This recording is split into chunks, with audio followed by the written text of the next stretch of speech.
Hello everyone. तो आप सभी कैसे हैं? सभी को हरे कृष्णा, राधे राधे। जैसा आप सभी को पता है, हम सभी अपना डेली प्रैक्टिस सेट लेकर चलते हैं। तो कल हमने आपको ग्लोब पढ़ाया था, ठीक है।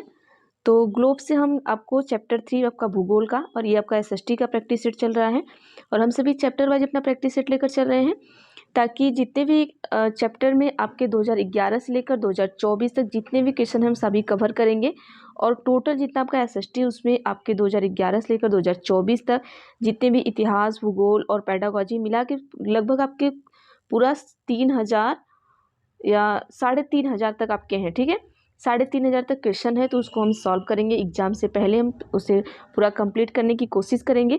तो आप सभी जुड़ जाइएगा और जितने भी बच्चे देखते हैं प्लीज़ आप सभी शेयर भी कर दिया करिए और प्लीज़ लाइक भी कर दिया करिए। आप अगर लाइक करते हैं तो ये जो वीडियो है वो ज़्यादा से ज़्यादा लोगों तक जाती है।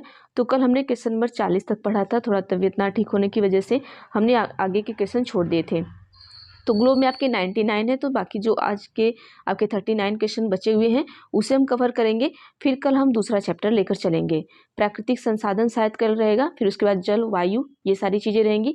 और इतिहास का भी देखिए आपका आज 7, 8, 9 चैप्टर चलाना है, उसको चला देंगे। तो आप सभी मैराथन को देखिएगा। तो चलिए हम स्टार्ट करते हैं फटाफट से अपना। पहला आपका 41 क्वेश्चन आपका दिया गया है कि निम्नलिखित कथनों ए और आर को पढ़िए तथा उपयुक्त विकल्प का चयन कीजिए। कथन ये आपका है कि अपने स्थान से ध्रुव तारों का कोण मापकर आप अपने स्थान का अक्षांश जान सकते हैं। कारण क्यों? क्योंकि देखिए जब कारण दिया रहता है तो आप कब, क्यों, कैसे लगाएंगे, मतलब क्वेश्चन मार्क लगाइएगा। उत्तर सही मिल जाता है तो आपका जो ये कारण है वो एक्सप्लेनेशन आपके कथन ए का सही कर रहा है, ठीक है। क्योंकि विषुवत वृत्त से दोनों तरफ ध्रुवों के बीच की दूरी पृथ्वी के चारों ओर के वृत्त का 1/4 है। ऑप्शन है कि ए और आर दोनों सही है तथा आर ए की सही व्याख्या है। बी है कि ए और आर दोनों सही है तथा आर ए की सही व्याख्या नहीं है। सी है कि ए सही है परंतु आर गलत है। डी है कि दोनों ए आर गलत हैं। तो उत्तर दीजिए आप सभी, क्या होगा उसके बाद हम सभी को एक्सप्लेन करके बताएंगे। देखिए यहाँ पर हम सभी देख लेते हैं कि क्वेश्चन कहा है कि अपने स्थान से ध्रुव तारे का कोण मापकर आप अपने स्थान का अक्षांश जान सकते हैं। तो ये बात सही है, ठीक है।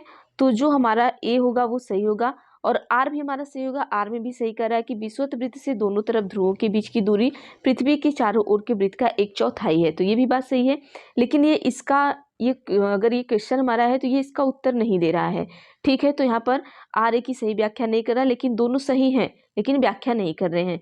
आइए अगले क्वेश्चन पर हम चलते हैं, थोड़ा इसका एक्सप्लेनेशन देख लेंगे। देखिए होता क्या है यहाँ पर कि जो आपके अपने स्थान से ध्रुव तारे को कोण मापकर आप अपने स्थान का क्या कर सकते हैं, अक्षांश को जान सकते हैं कि आप कितने अक्षांश पर हैं। सत्य है तथा कारण आर विषुवत दोनों तरफ से ध्रुवों के बीच की दूरी पृथ्वी के चारों ओर के वृत्त का 1/4 है, ये भी सत्य है। अतः माप 360 का 1/4 यानी 90 डिग्री होगा। जो माप होगा आपका कितना होगा, 90 डिग्री होगा। इस प्रकार जो 90 डिग्री उत्तरी अक्षांश, उत्तर ध्रुव को हम 90 डिग्री दक्षिणी अक्षांश और दक्षिणी ध्रुव को दर्शाता है, ठीक है। तो इसमें ज़्यादा नहीं दिया था, बस जो दिया था वो एक्सप्लेन कर दिया है। 2022 में आपका पूछा गया क्वेश्चन है। आगे है कि विषुवत वृत्त निम्नलिखित में से किस देश से होकर गुजरती है। ऑप्शन ए है कि बोलीविया, बी है वात्स्वाना, सी है कि ब्राजील, डी है कि बांग्लादेश। ये भी आपके 2023 में पूछा गया क्वेश्चन है। देखिए जो ऑनलाइन में क्वेश्चन आपके पूछे गए हैं सारे क्वेश्चन है 2011 से लेकर 2000 जितने भी, मतलब कि आप कभी कभी देख रहे होंगे कि सिर्फ 2022, 23 से क्वेश्चन आ रहा है, क्योंकि इन सब चैप्टरों से ना 2011, 12, 13, 14 इन सब में बहुत कम क्वेश्चन आए थे।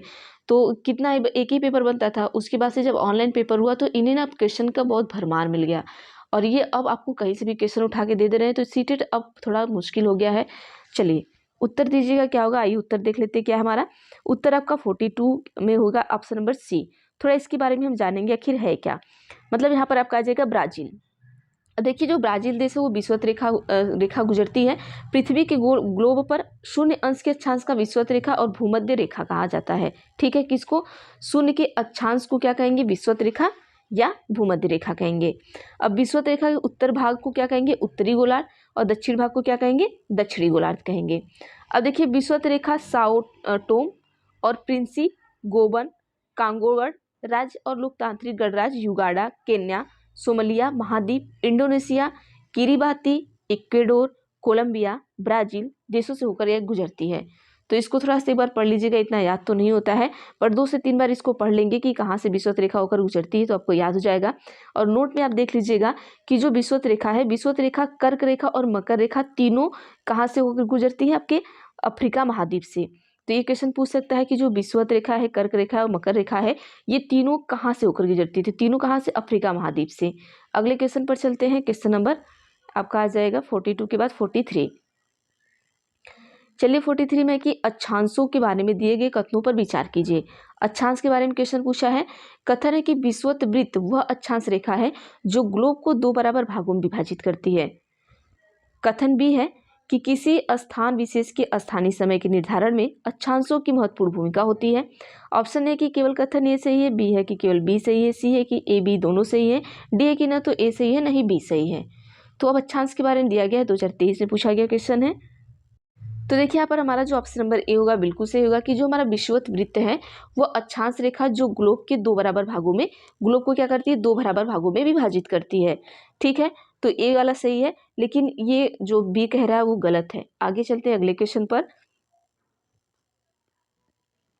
इसमें देखिए फिर वही चीज दिया है कि विषुवत रेखा, थोड़ा सा इसका नोट वाला पढ़ लीजिएगा, इंपॉर्टेंट है कि जो विषुवत रेखा और ग्रीनविच रेखा है वो आपस में अफ्रीका महाद्वीप के पश्चिम में स्थित गिनी की खाड़ी में मिलती है। ठीक है, इसको याद रख लीजिएगा, इतना तो पूछना नहीं चाहिए बट याद रख लीजिएगा। चलिए क्वेश्चन है कि यदि ग्रीनविच रेखा पर दोपहर के 12 बजे हैं तो उस समय 120 डिग्री देशांतर पर क्या स्थानीय समय होगा? ऑप्शन ए है कि 8 अपराह्न, बी है कि 4 पूर्वाह्न, सी है कि 8 पूर्वाह्न, डी है कि 4 पूर्वाह्न अपराह्न। तो ये भी 2023 पूछा गया है, तो ऑप्शन नंबर ए बिल्कुल सही होगा कि 8 अपराह्न होगा। अब आइए थोड़ा इसको समझ लेते हैं क्या है। देखिए यदि ग्रीनविच रेखा पर दोपहर के क्या बज गए हैं? 12 बजे हैं, तो उस समय 120 डिग्री देशांतर पर आपका स्थानीय समय क्या होगा? 8 बजेगा। अब पृथ्वी पर क्या है आपका 0 डिग्री देशांतर पर खींची गई रेखा मध्याह्न रेखा, प्रधान मध्याह्न रेखा या ग्रीनविच रेखा कहलाती है। कितने पर खींची गई? ये क्वेश्चन पूछ सकता है कि 0 डिग्री देशांतर पर जो खींची गई रेखा है वो क्या कहलाती है? तो उसे हम क्या क्या कह सकते हैं? या तो मध्याह्न रेखा कहें, प्रधान रेखा कहें या ग्रीनविच रेखा कहें। ठीक है, और दुनिया का जो मानक समय है इसी रेखा पर निर्धारित होता है। किस पर? आपकी ग्रीनविच पर। तो ये भी पूछ सकता है कि जो दुनिया का मानक समय है वो किस रेखा पर आपका निर्धारित होता है? तो ग्रीनविच रेखा पर होता है। आगे चलते हैं अगले क्वेश्चन पर हम 45 पर। 45 में है कि भारत में 82.5 डिग्री पूर्व को मानक याम उत्तर माना गया है। यह रेखा निम्नलिखित में से किस क्षेत्र से होकर गुजरती है? ठीक है, 82.5 डिग्री जो आपका है उसको क्या माना गया है कि ये मानक याम उत्तर माना गया है। तो ऑप्शन है कि भारतीय महामरुस्थल, बी है कि पश्चिम घाट, सी है सुंदरबन डेल्टा, डी है कि पूर्वी घाट।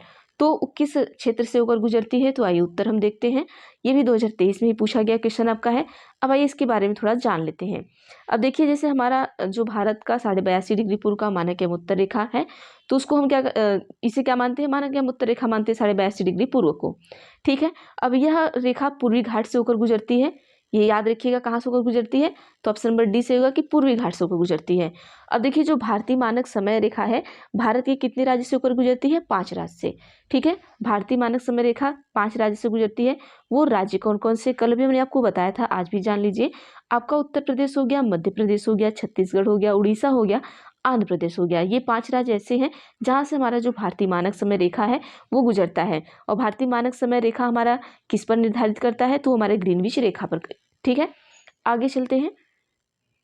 क्वेश्चन नंबर 16 क्या कह रहा है आपसे कि किस देशांतर को भारत के लिए मानक याम उत्तर माना गया है? किस देशांतर को भारत मानक याम उत्तर माना गया है? तो क्या 82 डिग्री 30 मिनट पश्चिम को, 82 डिग्री 30 मिनट पूर्व को, 81 डिग्री 30 मिनट पश्चिम को, 81 डिग्री 30 मिनट पूर्व को। तो आप सभी को पता है कि जो भारत के लिए मानक याम उत्तर माना गया है वो आपका ऑप्शन नंबर बी सही होगा। इसके बारे में थोड़ा सा जानेंगे हम कि 82.5 डिग्री 30 मिनट पूर्व को माना गया है। ये याद रखिएगा, जो मानक याम उत्तर माना गया है पूर्व को माना गया है। ठीक है, अब यहाँ पर देखिए जो 82.5 डिग्री 30 मिनट पूर्व याम उत्तर को हम भारत का मानक याम उत्तर माना गया है। और भारतीय मानक ग्रीनविच के माध्य समय में कितने घंटे का अंतर आपको पाया गया है? तो 5.5 ये 5.5 घंटे का अंतर होता है। तो ये 5.5 घंटे क्या होता है? आगे होता है, मतलब 5 घंटे 30 मिनट आगे होता है। क्या आगे होता है? ये देख लीजिएगा कि भारतीय मानक समय ग्रीनविच माध्य समय से, जो हमारा ये भारतीय मानक समय होता है, भारत का मानक या उत्तर होता है, ये ग्रीनविच से कितना आगे होता है, ये 5.5 घंटे आगे होता है, जिनमें अधिक पूर्व पश्चिम विस्तार के कारण से एक अधिक मानक देशांतर रेखाएं हैं। जैसे उदाहरण में क्या है कि जैसे संयुक्त राज्य अमेरिका में 6 स्वयं कटिबंध है, ठीक है, 6 समय कटिबंध है, तो भारत में आकर आकार ने इसे विशिष्ट भौतिक रूप प्रदान की है। आगे चलिए अगले क्वेश्चन पर चलते हैं।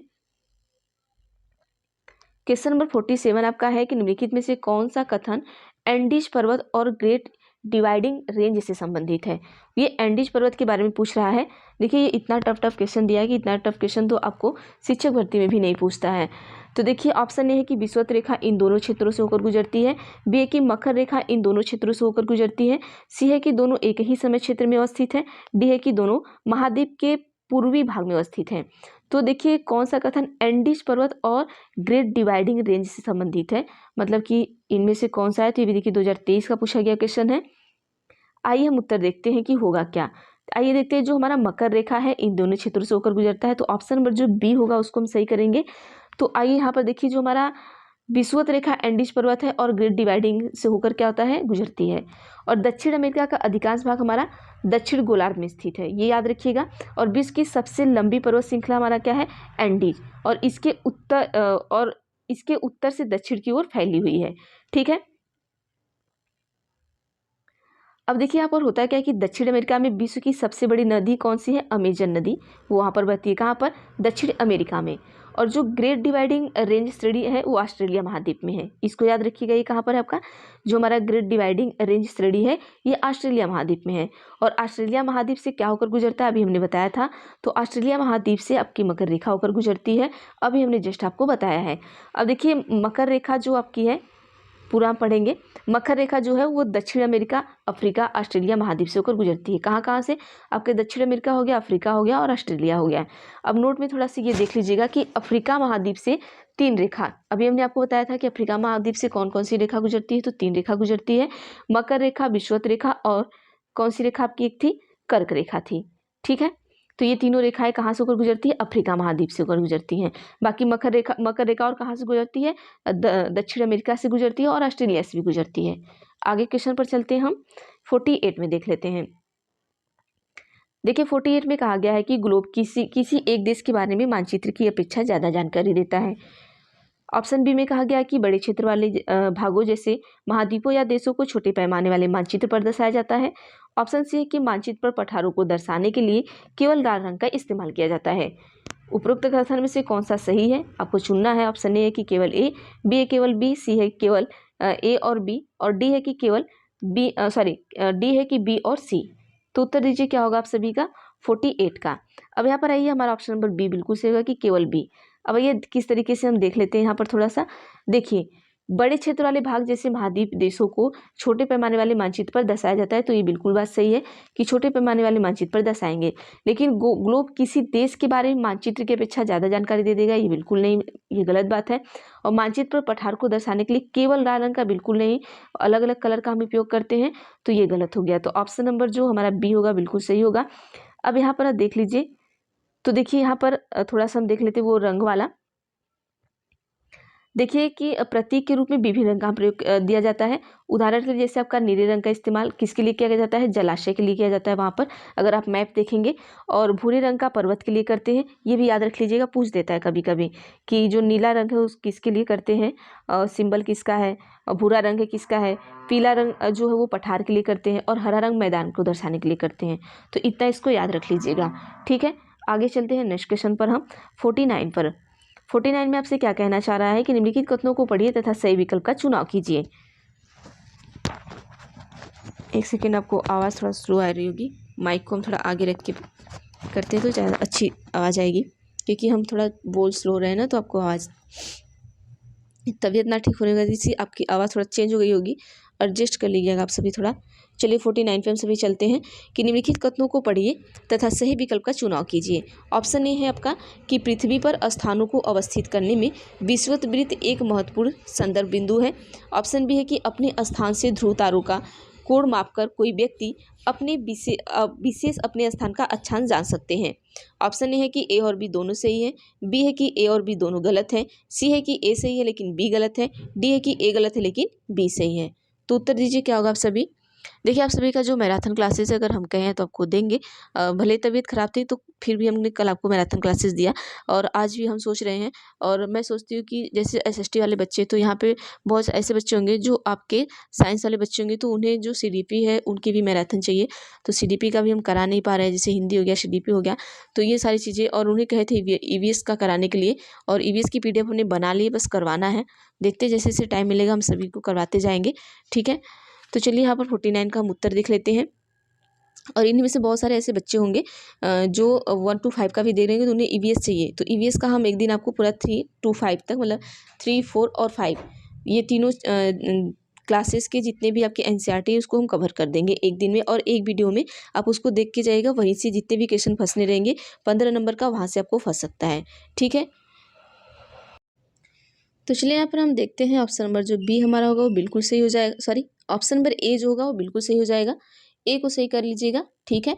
मतलब कि ए और बी हमारा दोनों सही है, ए भी सही है और बी भी सही है। अगले क्वेश्चन पर हम चलते हैं, क्वेश्चन नंबर 50 पर। क्वेश्चन 50 आपका है, यदि दो स्थान ए तथा बी क्रमशः 20 डिग्री पूर्व तथा 95 डिग्री पूर्व पर स्थित हैं, ठीक है। कितने स्थान है? दो है, मतलब एक स्थान ए है, एक स्थान बी आपका है। तो ए और बी के बीच कितना समय अंतराल होगा? ऑप्शन ए है कि 5 घंटे, ऑप्शन बी है कि 7 घंटे, ऑप्शन सी है कि 5.5 घंटे, मतलब कि 5 घंटे 30 मिनट, और डी है कि 7 घंटे 30 मिनट। तो इसका हम देख लेते हैं एक्सप्लेनेशन क्या होगा। तो ऑप्शन नंबर ए सही होगा, हमारा 5 घंटे होगा। अब कैसे होगा आइए देख लेते हैं थोड़ा सा। देखिए आप सभी इसको, ये दिशा आप याद कर लीजिएगा कि आपकी दिशा है, 4 दिशा होती है। यहाँ पर पूर्व होता है, यहाँ पर पश्चिम होता है, ऊपर की साइड आपका उत्तर और नीचे की साइड आपका क्या होता है? दक्षिण होता है। अब होता है यहाँ पर क्या है कि 180 डिग्री देशांतर को हम क्या कहते हैं? अंतर्राष्ट्रीय तिथि रेखा कहते हैं। याद रखिएगा, ये भी क्वेश्चन पूछ सकता है कि अगर 180 डिग्री देशांतर है तो उसको हम क्या कहेंगे? अंतर्राष्ट्रीय तिथि रेखा कहेंगे, क्योंकि इस रेखा के दोनों ओर तिथियों में से एक दिन का क्या होता है? अंतर होता है। ये जो रेखा होती है हमारी अंतर्राष्ट्रीय तिथि रेखा, इनमें इस रेखा में क्या होता है कि दोनों ओर तिथियों में एक दिन का अंतर होता है। कितने दिन का? एक दिन का। अब देखिए 0 डिग्री से 180 डिग्री पूर्व की ओर जाने पर ग्रीनविच समय में क्या होता है? 12 घंटे आगे का समय होता है। जब आप 0 डिग्री से लेकर 180 डिग्री पूर्व की साइड जाएंगे, ठीक है, मान लीजिए यही हमारा पूर्व पश्चिम उत्तर हो गया है, तो यही कह रहा है कि यहाँ पर 0 डिग्री से लेकर 180 डिग्री हम कहाँ जाएंगे? इधर पूर्व की साइड जाएंगे। तब घंटे में क्या होगा? 12 घंटे आगे का समय होगा, 12 घंटे का, ठीक है। जो हमारा ग्रीनविच समय है तो ग्रीनविच समय से हमारा 12 घंटे आगे होगा। और इसी प्रकार अगर हम 0 डिग्री से लेकर 180 पश्चिम की ओर जाने पर 12 घंटे पीछे का होगा। और देखिए इधर से हम इधर पूरब गए तो 12 घंटे आगे हुआ, अब इधर पूरब से हम इधर पश्चिम गए तो क्या हुआ? हमारा 12 घंटे पीछे का समय मिलता है। अब होता क्या है यहाँ पर कि दो देशांतर के बीच कितने मिनट का अंतर होता है? 4 मिनट का। दोनों देशांतरों के बीच कितने मिनट का अंतर हुआ? 4 मिनट का। यानी 1 डिग्री देशांतर घूमने में 4 मिनट का समय लगता है। 1 डिग्री अगर आप घूम रहे हैं तो आपको 4 मिनट लगता है, ठीक है। तो 15 डिग्री घूमने में आपको 1 घंटे का समय लगेगा। अब 15 डिग्री घूमेंगे तो आपको कितना लगेगा? 1 घंटे का समय लगेगा। तो अब यहाँ पर अब आप देखिए क्वेश्चन में क्या दिया था कि आप कितना घूम रहे हैं, किस तरीके से। तो अब आइए क्वेश्चन को ध्यान से देख लीजिएगा। इसको क्वेश्चन को देखिएगा, क्योंकि ये क्वेश्चन ना बार बार पूछता है, यहाँ से एक क्वेश्चन आपको जरूर देगा। देखिए आपको करना क्या है कि ए बी आपका क्या है? 20 डिग्री पूर्व है, अभी क्या है? ये पूर्व में है, ठीक है। कितना? 20 डिग्री, और 95 डिग्री पूर्व पर स्थित है। अब ए बी में अंतराल समय कितना हो गया? अब इसको क्या करेंगे? माइनस कर देंगे, दोनों को घटा दीजिए तो हमारा 75 डिग्री पूर्व हो गया। अब जैसे ही 75 डिग्री पूर्व हो गया तो 1 डिग्री में कितना मिनट हो गया? 4 मिनट का अंतर हो गया। तो अब 75 डिग्री घूमने में कितना समय लगेगा? तो हम 75 का गुणा 4 में कर देंगे तो हमारा मिनट में हमारा निकल के आ जाएगा, मतलब 300 मिनट हो गया। अब 300 मिनट को क्या करेंगे? हम घंटे में बदल देंगे। जब घंटे में इसको बदलेंगे तो 300/60 कर देंगे तो हमारा 5 घंटा आ जाएगा, क्योंकि घंटे में आपसे पूछा गया है। तो ये उत्तर हो गया, ठीक है। तो आपको ऐसे नहीं याद आ रहा है, बस आपको याद रखना है कि यहाँ पर बस एक चीज़ याद रखिएगा, 1 डिग्री घूमने में 4 मिनट का समय लगता है। तो सीधी सी बात है, जब इस तरीके से दिया रहेगा क्वेश्चन तो इसको इसमें से घटा दीजिएगा। घटाने पर जितना आएगा उसको 4 से गुणा कर दीजिएगा। अब उसके बाद जितना आएगा आपका मिनट निकल जाएगा। अगर मिनट को फिर घंटे में बदलना है तो 60 से भाग दे दीजिएगा। बस ये हो गया इसका काम खत्म। ठीक है, आगे चलते हैं अगले क्वेश्चन पर हम। क्वेश्चन नंबर 51 आपका है। 51 में कि कक्षा 5 के विद्यार्थी प्रश्न करते हैं कि यदि पृथ्वी सपाट नहीं है तो मानचित्र कैसे सब कुछ सपाट दिखता है। इस प्रश्न को संबोधित करने का सर्वश्रेष्ठ मार्ग क्या होगा। ऑप्शन ए कि सजीवता के साथ यह दिखाना कि कैसे मानचित्र और ग्लोब हमारी पृथ्वी से मिलते जुलते हैं। बी है कि विद्यार्थियों को मानचित्र दिखाना। सी है कि उन्हें स्वयं के कारण का पता करने के लिए कहना, विद्यार्थी को ग्लोब दिखाना। ठीक है, अगर कोई बच्चा है क्लास 5 में पढ़ रहा है या 6 किसी क्लास में पढ़ रहा है, मान लीजिए यदि पृथ्वी सपाट नहीं है तो मानचित्र कैसे सब कुछ सपाट दिखाई देता है, वो क्वेश्चन आपसे कर रहा है। तो इस प्रश्न को संबोधित करने के लिए आप सबसे अच्छा चीज़ क्या अपनाएंगे। मान लीजिए कक्षा 5 में बच्चा पढ़ रहा है तो कक्षा 5 के अकॉर्डिंग ही अपनाएंगे और बच्चे को किस तरीके से क्वेश्चन को सॉल्व कराएंगे, कैसे उसके प्रश्नों का आप उत्तर देंगे। तो चलिए यहाँ पर हम देख लेते हैं ऑप्शन जो हमारा होगा कौन सा सही होगा। आइए, अब देखिए चूंकि बच्चा हमारा क्लास 5 में है तो उसे हम सजीवता के साथ ये दिखाना कि कैसे मानचित्र और ग्लोब हमारी पृथ्वी से मिलते जुलते हैं, तो वो बच्चा समझ सकता है क्योंकि बच्चा कहाँ है, क्लास 5 में है। थोड़ा बहुत चीज़ें वो समझ सकता है, तो इस तरीके से हम उसको दिखाएंगे तो ऑप्शन नंबर ए बिल्कुल सही हो जाएगा। आगे के क्वेश्चन पर हम चलते हैं। क्वेश्चन देखिए, विषुवत रेखा और उत्तरी ध्रुव या विषुवत रेखा और दक्षिणी ध्रुव के बीच की दूरी क्या होगी यदि अंश डिग्री में नापा जाए। तो देखिए अगर अंश को डिग्री में नापेंगे तो आपका ऑप्शन नंबर सी होगा कि 90 डिग्री होगा। ठीक है, एक सेकेंड, तो यहाँ पर क्या हो जाएगा आपका 90 डिग्री हो जाएगा। 90 डिग्री को सही कर लीजिएगा। आगे चलते हैं अगले क्वेश्चन पर। इसका एक्सप्लेनेशन कुछ है नहीं क्योंकि देखिए 90 डिग्री की दूरी हो तो 0 डिग्री अक्षांश विषुवत रेखा होती है, आप सभी को हमने बता दिया था। चलिए 53 पर उसको याद कर लीजिएगा। 53 में आपसे क्या कर रहा है कि कब ग्रीनविच यामोत्तर पर सभी स्थानों में दिन का मध्य या दोपहर होगी। ऑप्शन ए आपका है कि जब सूर्य प्रमुख यामोत्तर ग्रीनविच पर आकाश में सबसे निम्नतम बिंदु पर होगा। बी है कि जब सूर्य प्रमुख यामोत्तर ग्रीनविच के 60 डिग्री पश्चिम पर होगा। और सी है कि जब सूर्य प्रमुख यामोत्तर ग्रीनविच के 30 डिग्री पूर्व पर होगा। ऑप्शन डी है कि जब सूर्य प्रमुख यामोत्तर ग्रीनविच पर आकाश में सबसे ऊंचे बिंदु पर होगा। तो पूछा है कि ग्रीनविच यामोत्तर पर सभी स्थानों में दिन का या दोपहर होगी, कब होगा ये बताना है। तो चलिए उत्तर देख लेते हैं। ऑप्शन नंबर जो डी है बिल्कुल सही हो जाएगा कि जब जो हमारा सूर्य है वो यामोत्तर ग्रीनविच पर आकाश में सबसे ऊंचे बिंदु पर होगा। तो ये हमने पर को बताया था कि एक बार ऐसा आता है कि जो हमारा सूर्य का जो किरणें होती है या जो सूर्य होता है हमारा वो सीधे हमारे क्या होता है, सर पे होता है। ठीक है, तो यहाँ पर है कि जब सूर्य प्रमुख यामोत्तर ग्रीनविच पर आकाश में सबसे ऊंचे बिंदु पर होगा तभी क्या होगा कि ग्रीनविच पर सभी स्थानों पर दिन या मध्य का दोपहर होगा।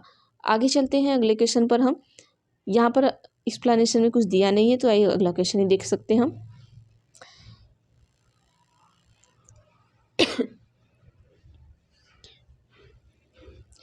क्वेश्चन 54 है कि अक्षांश के संदर्भ में इनमें से कौन सा सही है।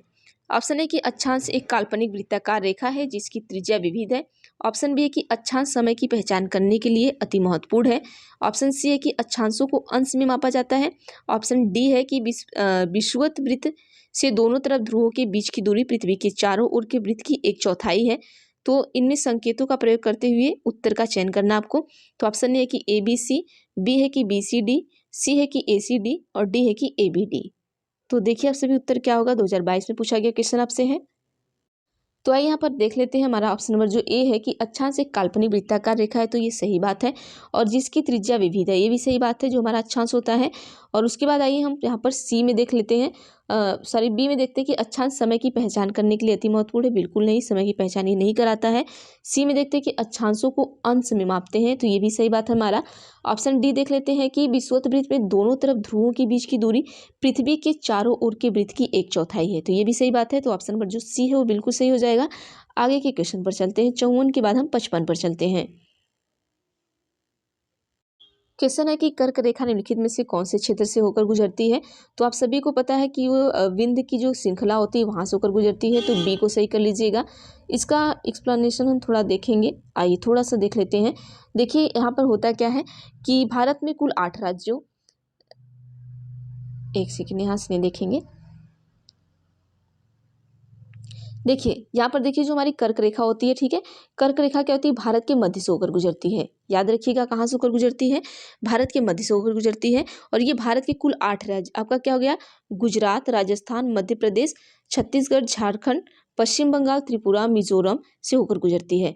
तो इसको याद रखने के लिए आप ये भी एक ट्रिक होता है कि मित्र पर गमछा झार, ठीक है, इसको याद रख लीजिएगा, मित्र पर गमछा झार, ठीक है। तो ये हो गया। तो यहाँ म से क्या हो गया आपका मध्य प्रदेश, उत्तर से त्रिपुरा, फिर यहाँ पर आपका ये प से पश्चिम बंगाल, र से राजस्थान, फिर उसके बाद आपका यहाँ पर आ जाइएगा, ग से गुजरात हो गया, फिर म से आपका क्या हो गया, एक तो हाँ म से मिजोरम हो गया, फिर छ से आपका छत्तीसगढ़ हो गया, ठीक है, फिर झ से आपका झारखंड हो गया, फिर उसके बाद यहाँ पर हो गया आपका टोटल 8 हो गया ना, 1 2 3 4 5 6 7 8, ठीक है, ये 8 हो गया आपके गुजरात, राजस्थान, मध्य प्रदेश, छत्तीसगढ़, झारखंड, पश्चिम बंगाल, त्रिपुरा और मिजोरम। अब आगे हम देख लेते हैं, यह जो हमारा त्रिपुरा तथा बांग्लादेश की सीमा है, सीमा को शून्य रेखा की उपमा प्रदान की गई है। तो पूछ सकता है कि त्रिपुरा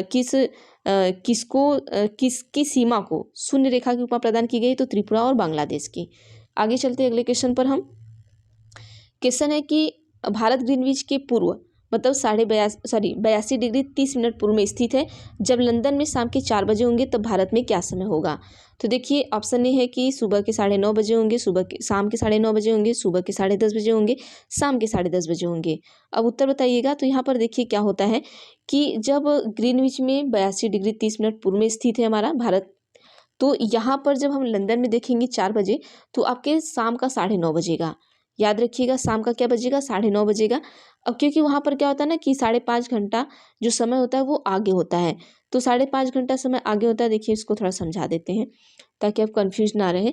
देखिए भारत ग्रीनविच के पूर्व 82 डिग्री 30 मिनट, ठीक है, 82 डिग्री 30 मिनट पूर्व में स्थित है। जब लंदन में शाम के 4 बजेंगे तब भारत में 9:30 बजे होंगे। भारत ग्रीनविच में 82 डिग्री 30 मिनट पूर्व में स्थित है तथा यह यहाँ का जो समय है वो समय आपका 5.5 घंटा मतलब 5 घंटा 30 मिनट आगे है, इसलिए लंदन में क्या होगा आपके 4 बजे होंगे। अब जब भारत में 5 घंटा 30 मिनट जोड़ देने पर क्या होगा, शाम के 9:30 बजे होंगे। और ग्रीनविच पर स्थित प्रमुख याम उत्तर पर जिस समय आकाश में सबसे ऊंचे बिंदु पर होगा उस समय याम उत्तर पर स्थित स्थानों पर दोपहर होगा। अभी हमने यहाँ पर बताया, इसके जस्ट पहले वाले क्वेश्चन में यही दिया था आपका। चूंकि पृथ्वी पश्चिम से पूर्व की ओर चक्कर लगाती है, अब सभी को पता है। देखिए सूर्य का उल्टा हमारी पृथ्वी चक्कर लगाती है, ये याद रखिएगा। सूर्य हमारा पूर्व से पश्चिम जाता है लेकिन पृथ्वी हमारी पश्चिम से पूर्व की ओर जाती है। और तब ये स्थानों जो ग्रीनविच के पूर्व में है उनका समय ग्रीनविच के समय से आगे होगा, जो पश्चिम में है उनका समय क्या होगा, पीछे होगा। तो देखिए क्या होता है कि जो पूर्व में है उनका आगे होगा, ठीक है। जैसे यहाँ पर क्या दिया है कि पूर्व में दिया है, ये पूर्व में दिया है तो इनका क्या होगा, आगे होगा। तो यहाँ पे आगे का मतलब देखिए जब पश्चिम दे देगा, ठीक है, तो पीछे उसमें माइनस कर दीजिएगा, ये याद रखिएगा। पश्चिम दिया तो माइनस, और जब पूरब दिया तो प्लस कर दीजिएगा। अब देखिए पूरब दिया 4 बजे का, तो 4 बजे में हम क्या करेंगे, 5.5 घंटा प्लस कर देंगे। तो 4 में 5 4 9 हो गया, और मतलब कि आधा घंटा और कर देंगे तो 9:30 हो गया। तो ये शाम का टाइम हो गया आपका। अब उसके बाद यही अगर यहीं पे पूरब की जगह पश्चिम दे देता तो हम क्या करते कि इसको घटा देते। तो ये हमारा सीधे हम इसको क्या करेंगे, 4 में से 5.5 घंटा क्या करेंगे और घटा देंगे, तो ये हमारा निकल जाएगा, ठीक है। तो इसको याद रखिएगा, अगर इस तरह के ग्रीनविच समय पूछे तो आप इससे कर सकते हैं। आगे है 57 में आपका कि निम्नलिखित कथनों में के मानचित्र संदर्भ में कौन सा कथन सही है। ऑप्शन ए है कि मानचित्र के 3 घटक है, दूरी, समय और चिन्ह, ठीक है। और बी में क्या कह रहा है कि जब बड़े क्षेत्रफल वाले भागों जैसे महाद्वीपों या देशों के कागज पर दिखाना होता है तब हम छोटे पैमाने वाले मानचित्र का प्रयोग करते हैं। फिर उसके बाद है ऑप्शन सी है कि जब एक छोटे क्षेत्रफल वाले भाग जैसे कि गांव या हर कस्बा को कागज पर दिखाना होता है तब हम बड़े पैमाने वाले मानचित्र का उपयोग करते हैं। ऑप्शन है कि केवल ए और बी सही है, बी है कि केवल ए और सी सही है, सी है कि केवल बी और सी सही है, डी है कि केवल ए सही है। अब आइए यहाँ पर हम उत्तर देख लेते हैं। उत्तर हमारा क्या होगा, चलिए उत्तर हमारा ऑप्शन नंबर जो सी है वो बिल्कुल सही होगा कि बी और सी सही है, बी और सी सही है। ये हमारा क्या है कि मानचित्र के 3 घटक दूरी, समय और चिन्ह, ये गलत है। बाकी ये दोनों हमारे क्या है कि ये मानचित्र के संदर्भ में सही है कि जब बड़े क्षेत्र वाले भाग जैसे आपका महाद्वीप हो गया या देश हो गए तो कागज़ पर दिखाना होता है, तब हम छोटे छोटे पैमाने वाले मानचित्र का प्रयोग कर लेते हैं, ये सही बात है। और जब छोटे क्षेत्र वाले भाग को जैसे गांव हो गया, कस्बा हो गया, उसको दिखाना है तब हम बड़े बड़े पैमाने वाले मानचित्र का प्रयोग कर लेते हैं। तो इस तरीके से ये हमारा हो गया। चलिए आगे चलते हैं, थोड़ा सा इसका हम एक्सप्लेन भी कर लेंगे, देख लीजिएगा। देखिए होता क्या है कि मानचित्र किसी बड़े भूभाग को छोटे रूप में प्रस्तुत करता है। आप सभी को पता है कि जैसे बड़ा है, महासागर है, नदी है, झरना है, तो उसको छोटा छोटा करके आपको दिखा देता है और जिससे कि एक नज़र में भौगोलिक जानकारी मिल सके। मानचित्र को हम क्या कहते हैं, नक्शा भी कहते हैं। जैसे होता है ना, जैसे भारत का नक्शा कहते हैं ना कि हमारे रूम में भारत का नक्शा लगेगा, हम भारत का नक्शा खरीदना है, तो उसे ही हम कहते हैं। और जब बड़े क्षेत्रफल वाले भाग जैसे आपका महाद्वीप हो गया, देश के कागज़ पर दिखाना है, जैसे देश हो गए, तो उस कागज़ पर दिखाना होता है, तब हम छोटे पैमाने वाला जो मानचित्र होता है उसका हम उपयोग करते हैं। जैसे जो छोटा सा आता है एक, उसका हम उपयोग कर लेंगे। अब जब जैसे छोटे क्षेत्र वाले जैसे गांव हो गया, शहर, कस्बा, तो इसमें छोटे छोटे छोटे छोटे दिखाने होंगे ना। अब आपको लग रहा होगा कि छोटे वाले को हम बड़े पे क्यों दिखा रहे हैं, बड़े वाले को हम छोटे पे क्यों दिखा रहे हैं, ये आपको कन्फ्यूजन होगा। देखिए होता क्या है कि ऐसे जो छोटे छोटे गाँव कस्बे होंगे, अगर आप गूगल मैप खोलते होंगे तो उसको ज़्यादा ऐसे ऐसे करके जूम करते होंगे, तब वो चीज़ें दिखती होंगी, क्योंकि जो आपके कस्बे गांव है वो छोटे छोटे छोटे छोटे ऐसे होते हैं। तो जब हम बड़े मानचित्र पर देखेंगे तभी हमें दिख पाएंगे। तो देखिए ये फंसाने के लिए क्वेश्चन आपको पूछता है कि जब छोटे क्षेत्रफल वाले भाग जैसे गाँव कस्बा को दिखाना होगा, तब हम किस मानचित्र का प्रयोग करेंगे, तब हम बड़े पैमाने वाले मानचित्र का प्रयोग करेंगे। और जो मानचित्र होता है उसके क्या होता है कि मानचित्र के 3 घटक है, दूरी, दिशा और प्रतीक। ठीक है, दूरी, दिशा और प्रतीक। इसमें दिया क्या था आपका कि समय दिया था, दिशा नहीं दिया था, समय यहाँ पर नहीं होगा, तो दूरी, दिशा और प्रतीक होगा। यही अगर दिशा दे देता तो ये भी हमारा सही हो जाता। तो कुछ बच्चे इसका ध्यान नहीं देंगे, इसको भी टिक कर दिए होंगे, तो यहाँ पर याद रखिएगा। आगे चलते अगले क्वेश्चन पर हम। क्वेश्चन है कि निम्नलिखित लक्षणों के आधार पर महाद्वीप की पहचान कीजिए। ऑप्शन है कि विषुवत वृत्त इस महाद्वीप के लगभग मध्य भाग से होकर गुजरती है। ऑप्शन बी है कि इस महाद्वीप का बहुत बड़ा भाग उत्तरी गोलार्ध में स्थित है। ऑप्शन है कि उत्तरी अमेरिका, बी है एशिया, सी है अफ्रीका, डी है दक्षिण अमेरिका। तो देखिए यहाँ पर होता क्या है कि महाद्वीप की पहचान करनी है, तो आइए हम देख लेते हैं। उत्तर में ऑप्शन नंबर सी हमारा सही होगा कि अफ्रीका। देखिए अफ्रीका हमारा क्या है, इसके बारे में थोड़ा जान लेते हैं हम। अब ऊपर का आप पढ़ लीजिएगा कि जो भी दिया है एक बार बता ही देते हैं आपको। देखिए विषुवत वृत्त इस महाद्वीप के लगभग मध्य भाग में होकर गुजरती है। किसके? अफ्रीका के। जो विषुवत होती है, अभी हमने आपको इसके ऊपर वाले क्वेश्चन में हमने एक्सप्लेन करके बताया था, ताकि देखिए हम एक्सपीरियंस ले कर रहे हैं ताकि आगे आने वाले क्वेश्चन को आप सही कर पाएँ। देखिए इस महाद्वीप का बहुत बड़ा भाग क्या है, उत्तरी गोलार्ध में स्थित है। अफ्रीका महाद्वीप का जो जो आपका अफ्रीका है, इस महाद्वीप का जो बड़ा भाग है वो कहाँ पर स्थित है, आपके उत्तरी गोलार्ध में स्थित है। अब आइए थोड़ा सा हम यहाँ पर देख लेते हैं, सेम चीज़ें वही दिया है, छोड़ देते हैं इसको, आइए आगे चलते हैं।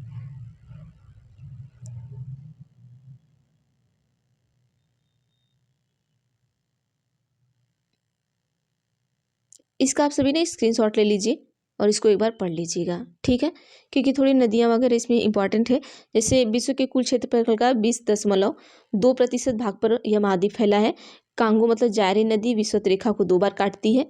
तो पूछ सकता है विषुवत रेखा कांगो नदी विषुवत रेखा को कितनी बार काटती है, तो 2 बार काटती है। और लिम्पोपो नदी मकर रेखा को 2 बार काटती है। ठीक है, ये याद रखिएगा, जो लिम्पोपो नदी आपकी मकर रेखा को 2 बार काटती है। इस महाद्वीप में उष्ण घास के मैदान को सवाना और शीतोष्ण घास को वेल्ड कहते हैं। ठीक है, उष्ण घास को क्या कहेंगे, सवाना कहेंगे, और शीतोष्ण को क्या कहेंगे, वेल्ड कहेंगे। इतना याद रखिएगा। आगे चलते हैं 59 पे देख लीजिएगा। देखिए ये जो वीडियो है ना, जो बच्चे अगर शिक्षक भर्ती की भी तैयारी कर रहे हैं तो उनके लिए भी इंपॉर्टेंट है, क्योंकि यहाँ से भी उनको क्वेश्चन बहुत आते हैं। क्वेश्चन 59 में है कि उष्णकटिबंध, दक्षिण शीतोष्णकटिबंध तथा शीतकटिबंध। सॉरी, क्वेश्चन नहीं पढ़े, आपको ऑप्शन दिखा रहे हैं। क्वेश्चन आपका है कि निम्न से कौन सा पृथ्वी के ताप कटिबंध का अनुक्रम सही तरीके से रखा गया है। ऑप्शन है कि उष्णकटिबंध, दक्षिण शीतोष्णकटिबंध तथा शीतकटिबंध। बी है कि उष्णकटिबंध, उत्तर शीतोष्णकटिबंध तथा शीतकटिबंध। सी है कि दक्षिण शीतोष्णकटिबंध, उष्णकटिबंध तथा शीतकटिबंध। तो निम्नलिखित संकेतों का प्रयोग करते हुए उत्तर का चयन कीजिए। ऑप्शन है कि ए और बी, ऑप्शन बी है कि बी और सी, ऑप्शन सी है कि ए और सी, ऑप्शन डी है कि केवल ए। तो उत्तर दीजिए क्या होगा। तो चलिए आइए हम पर देखते हैं, हम उत्तर बता ही देते हैं आपको। ऑप्शन नंबर ए बिल्कुल सही होगा। यहाँ पर देखिए पहले क्या आता है आपका कि उष्णकटिबंध, फिर दक्षिण शीतोष्णकटिबंध, फिर शीतकटिबंध, फिर उसके बाद क्या आता है बी में आपका कि उष्णकटिबंध, फिर उत्तर उत्तर शीतोष्ण कटिबंध, फिर शीत कटिबंध। देखिए दक्षिण और उत्तर आ गया, लेकिन यहाँ पर पहले क्या दे दिया है कि आपका दक्षिण शीतोष्ण कटिबंध दे दिया है, तो ये गलत हो जाएगा। सबसे पहले हमारा उष्ण कटिबंध आता है। तो आइए थोड़ा इसको एक्सप्लेन करते। 2021 में आपका पूछा गया क्वेश्चन है, ठीक है। तो देखिए यहाँ पर होता क्या है कि ये कटिबंध से तात्पर्य है कि प्रत्येक गोलार्ध को ताप के आधार पर कई भाग में बांटा गया है। जैसे ताप होता है ना, निम्न ताप हो गया, उच्च ताप हो गया, मीडियम ताप हो गया, जिस तरीके का ताप होता है उसके हिसाब से बांटा गया है। अब कटिबंध इसी को हम क्या कहते हैं, इन भागों को ही क्या कहते हैं, हम कटिबंध कहेंगे। और ये क्षेत्र विषुवत रेखा की दूरी के अनुसार बांटे जाते हैं। जो हमारा विषुवत रेखा है, जैसे यही है ना, ये यहाँ पर रहता है, तो ये हमारा विषुवत रेखा है, तो इसी की दूरी के अनुसार हम बांटते हैं। एक सेकेंड, इसी की दूरी के अनुसार बांटते हैं, क्योंकि पृथ्वी के विभिन्न क्षेत्र में सूर्य की किरणें कितनी लंबवत गिरती हैं, यह उस स्थान की विषुवत रेखा से दूरी पर निर्भर करता है। मतलब कितनी लंबवत गिर रही है, जैसे कि यहाँ पर हो गया ना, तो यहाँ पर शीतोष्ण कटिबंध, क्योंकि ये सूर्य हो गया। अब सूर्य की किरणें यहाँ पर तिरछी पड़ रही हैं, इधर तिरछी पड़ रही हैं। यहाँ पर क्या हो गया, उत्तर शीतोष्ण हो गया, उत्तर शीतोष्ण हो गया, यहाँ दक्षिण हो गया। अब यहाँ पर बीच में ही आपका क्या होता है, हमने कल बताया था, यहाँ पर विषुवत रेखा होता है। अब यहाँ पर जो सूर्य की किरण होती है वो सीधी पड़ती हैं, तो यहाँ पर उष्ण कटिबंध हो जाता है आपका। तो यही हो गया उष्ण कटिबंध। फिर यहाँ उत्तर उत्तर क्या हो गया आपका, उत्तर या फिर या तो दक्षिण, दक्षिण का नीचे हो गया, यहाँ पर उत्तर हो गया। और उत्तर को यहाँ पर ही क्या होता है, शीत कटिबंध होता है, यहाँ भी शीत कटिबंध होता है। क्योंकि यहाँ पे सूर्य की किरणें क्या है कि ये क्या पड़ी है, बहुत तिरछी पड़ी है, तो बहुत कम सूर्य की किरणें जा पाती हैं। तो यहाँ जो मौसम होता है ठंडा होता है, यहाँ पर सीधे जा रही है तो यहाँ पर गर्म होता है मौसम। तो वही चीज़ देख लीजिएगा। तो पहले हम क्या करेंगे, पहले उष्ण कटिबंध को रखेंगे, तब हम उत्तर शीतोष्ण कटिबंध को रखेंगे और शीत कटिबंध, ठीक है। तो यहाँ दक्षिण में दक्षिण को रख देंगे, सेम वही चीज़ें हैं। आगे चलिए नेक्स्ट पर चलते हैं हम। चलिए आगे जो क्वेश्चन है, क्वेश्चन नंबर 60 में आपसे कहा गया है कि देशांतर के संदर्भ में निम्नलिखित में से कौन सा कथन सही है। देशांतर के बारे में आपसे पूछा है। कल भी हमने देशांतर से क्वेश्चन पढ़ाए थे, जो बच्चे ध्यान से पढ़े होंगे वो उत्तर दे लेंगे। देखिए ऑप्शन है कि देशांतर काल्पनिक अर्धवृत्ताकार रेखा है जिनकी त्रिज्या समान है।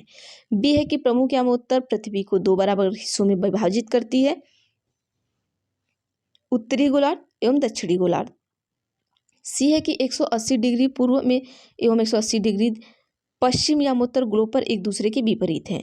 डी है कि देशांतर यामोत्तर के बीच की दूरी ध्रुवों की तरफ बढ़ने पर घटती जाती है एवं ध्रुवों की ओर शून्य हो जाती है। अब आइए ऑप्शन देख लेते हैं, इसका क्या होगा कि ऑप्शन ए है कि ABC, ऑप्शन बी है कि BC, ऑप्शन सी है कि AD, ऑप्शन डी है कि BD। तो उत्तर ये 21 में आपका पूछा गया है, तो उत्तर सी होगा, ठीक है। ए और डी, ए भी सही है हमारा, डी भी सही है, बाकी ये दोनों गलत है। तो ये आप सभी को पता है कि जो देशांतर या यामोत्तर के बीच की जो दूरी है ध्रुवों की तरफ क्या होती है, बढ़ने पर घटती है। जब ध्रुव की ओर जाते हैं तो क्या होती है, घटती है। अब यही हमने कल बताया था ना कि जैसे ये आपका ध्रुव है, यहाँ पर ध्रुव है, अब इसी तरीके से हम क्या कर रहे हैं कि ये बना रहे हैं, ये यहाँ पर देखिए बना रहे हैं। तो अब क्या है, ये ध्रुव की तरफ क्या होता है कि ये घट रहा है। देखिए यहाँ पर ये दूरी बढ़ी है, लेकिन यहाँ पर देखिए कि ये ऐसे से मिल रहा है ना, ऐसे मिल रहा है, मान लीजिए फिर ऐसे मिल रहा है, ऐसे मिल रहा है, तो यहाँ पर दूरी क्या हो गई, घट गई। यहाँ पर भी घट गई, ये यहाँ पर घट रही है, ठीक है। तो इस तरीके से देखिए वहाँ पर घट रही है और ध्रुवों पर क्या होता है, शून्य हो जाता है। यहाँ पर जाते जाते शून्य हो जाता है, क्योंकि सारी रेखाएं एक ही में मिल जाती हैं यहाँ पर ऐसे ऐसे, तो ये शून्य हो जाता है। और ये जो देशांतर काल्पनिक अर्धवृत्ताकार रेखाएं हैं, तो देखिए ये ऐसे ही ना होती है, अर्धवृत्ताकार, एक इधर से होता है एक इधर से होता है, अर्धवृत्ताकार हो गया। और जिनकी जो त्रिज्या है वो बिल्कुल समान होती है। ऐसा नहीं है कि इनकी त्रिज्या आधी है तो इनकी पूरी है, ऐसा नहीं है। दोनों देखिए सेम सेम होती है, तभी तो एक दूसरे को यहाँ पर ऐसे ऐसे काट रही हैं, ठीक है। आगे चलते हैं अगले क्वेश्चन पर हम। क्वेश्चन नंबर 61 आपका है कि निम्नलिखित कथनों A, B तथा C पर विचार कीजिए तथा सही विकल्प का चुनाव कीजिए। ऑप्शन ए है कि विश्व के ताप कटिबंधों का वर्गीकरण अक्षांशों के आधार पर होता है। क्या ऐसा है कि अक्षांश के जो ताप होता है तो ये किसके आधार पर होता है, आपको बताना है। बी है कि उत्तर एवं दक्षिण ध्रुवों को जोड़ने वाली काल्पनिक रेखा अक्षांश कहलाती है। सी है कि सभी देशांतर की लंबाई समान होती है। ऑप्शन ए है कि केवल ए तथा बी सही है, केवल बी तथा सी सही है, सी है कि ए सी सही है, डी है कि ए सही है। 2022 में पूछा गया क्वेश्चन आपका है।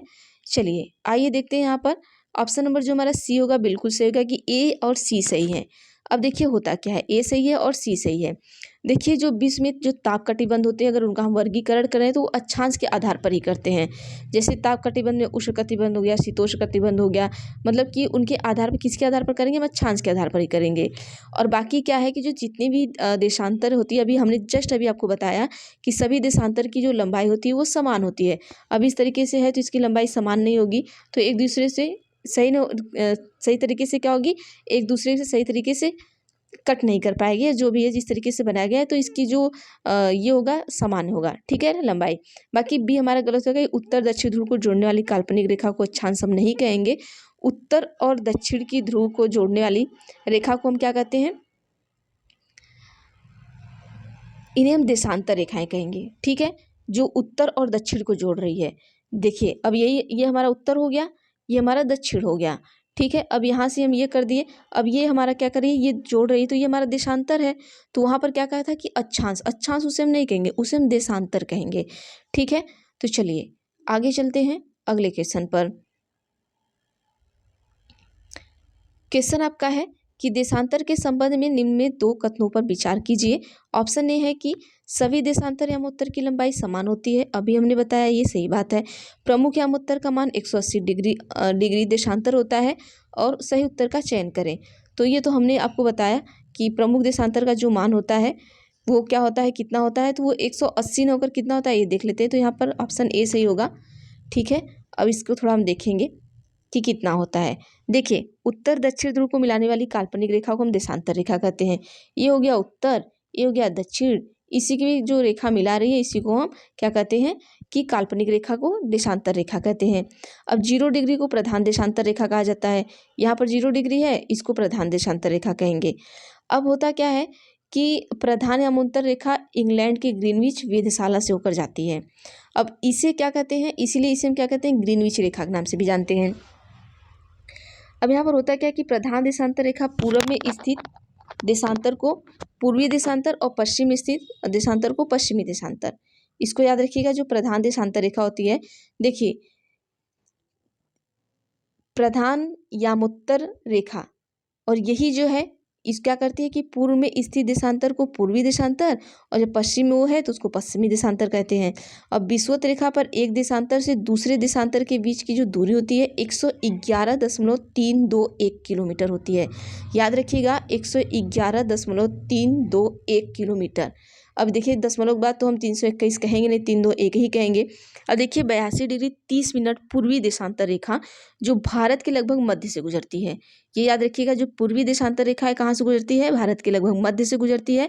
इसे भारत का मानक यामोत्तर माना गया है। किसको, पूर्वी देशांतर रेखा को क्या मानते हैं, मानक यामोत्तर। और जो ग्रीनविच समय में 5.5 घंटा आगे है। अब देखिए जो पूर्व देशांतर होगा वो आगे होगा, जो पश्चिम होगा वो पीछे होगा। हमने जैसे बताया आपको कि पश्चिम वाले में माइनस करेंगे, पूर्व वाले में प्लस कर देंगे। तो ये ध्यान रखिएगा आप सभी। देखिए हम इसलिए एक्सप्लेन कर रहे हैं क्या कि कोई भी क्वेश्चन पूछे आप कर लें, नहीं तो हम फटाफट से क्वेश्चन को पढ़ाते चले जाते हैं। आगे है कि भारत के संदर्भ में कथनों ए, बी तथा सी पर विचार करते हुए सही उत्तर का चयन कीजिए। ए है कि भारत उत्तरी गोलार्ध में स्थित है। बी आपका है कि कर्क रेखा देश के लगभग बीचों बीच से गुजरती है। सी है कि भारत के मुख्य भूमिका का विस्तार 68 डिग्री 7 मिनट पूर्व तथा 97 डिग्री 25 मिनट पूर्व अक्षांशों के बीच है। अब option A, B, C, D देख लीजिए क्या सही होगा क्या गलत। 2022 में पूछा गया है। तो आइए हम उत्तर देख लेते हैं। उत्तर में ऑप्शन नंबर जो बी है बिल्कुल सही हो जाएगा कि ए, बी सही है, जबकि सी हमारा गलत है। देखिए भारत उत्तरी गोलार्ध में है, ये हमारा सही बात है। और कर्क रेखा जो हमारी है वो देश के लगभग बीचों बीच से गुजरती है, ये भी बात सही है। लेकिन जो भारत की मुख्य विस्तार है वो इस तरीके का नहीं है। अब आइए हम इसका देख लेते हैं, भारत का मुख्य भूमि का विस्तार।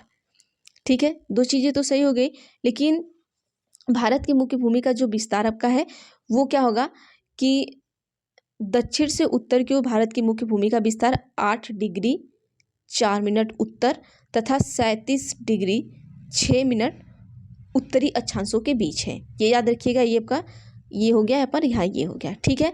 और पश्चिम से लेकर पूर्व तक भारत का विस्तार 68 डिग्री 7 पूर्व और 97 डिग्री 25 क्या है आपका पूर्वी देशांतर के बीच है। तो ये हो गया आपका, ठीक है। और जो आपका 82 डिग्री 30 मिनट नहीं है, ये ठीक है।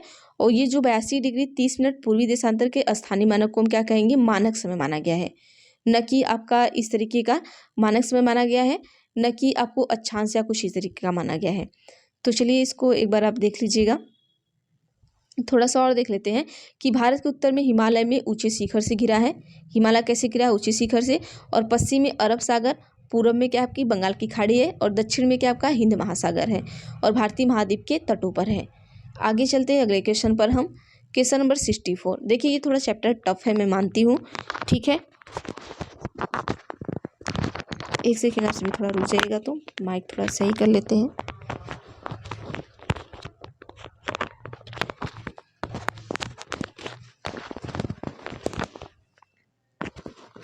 चलिए 64 आप पढ़ते रहिएगा तब तक।